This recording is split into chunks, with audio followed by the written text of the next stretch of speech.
బయట వేడి, లోపల వేడి. ఎక్కడ చూసినా వేడిగానే ఉంటుంది. బాడీ ఏమో చాలా డీహైడ్రేట్ అయిపోతుంది. బాడీ హైడ్రేషన్ అవ్వడానికి నా ఫ్రెండ్‌ని ఏమన్నా సజెస్ట్ చేయమన్నాను.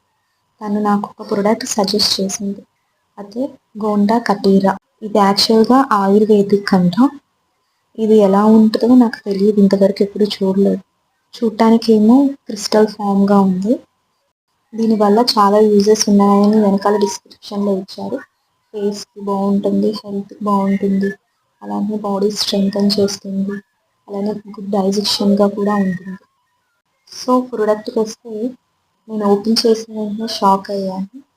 చాలా చిన్న చిన్న క్రిస్టల్స్‌గా ఉన్నాయి. ఈ ప్రొడక్ట్ గురించి మీకేమన్నా తెలిస్తే కామెంట్ సెక్షన్‌లో కామెంట్ చేయండి. అండ్ ఈ ప్రొడక్ట్‌ని నేను అమెజాన్‌లో బై చేశాను.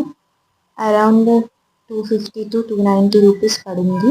నేను రఫ్‌గా ఒక క్రిస్టల్‌ని తీసుకున్నాను. యాక్చువల్‌గా అయితే 2-3 గ్రామ్స్ తీసుకోవాలంట. దాంట్లో వాటర్ పోసి ఓవర్ నైట్ సోక్ చేయాలి. అలా సోక్ చేసిన తర్వాత నెక్స్ట్ డే ఇలా జెల్లీ ఫామ్‌లో కనిపిస్తుంది. అంత చిన్న క్రిస్టల్ ఇంత జెల్లీగా ఫామ్ అవుతుంది అనుకోలేదు. చాలా బాగా వచ్చింది. తర్వాత ఒక గ్లాస్ ఆఫ్ వాటర్ తీసుకొని దాంట్లో ఈ జెల్లీని యాడ్ చేసుకోవాలి. నేనైతే 4 టేబుల్ స్పూన్ ఆఫ్ జెల్లీ వేసుకున్నాను. మీరైతే మీకు నచ్చినంత వేసుకోవచ్చు. అలా వేసుకొని బాగా మిక్స్ చేసుకొని వాటర్ ఏమన్నా మిక్స్ చేసుకొని తాగొచ్చు. తాగిన తర్వాత నాకు ఎలాంటి టేస్ట్ అనిపించలేదు. బెటర్‌గానే ఉంది.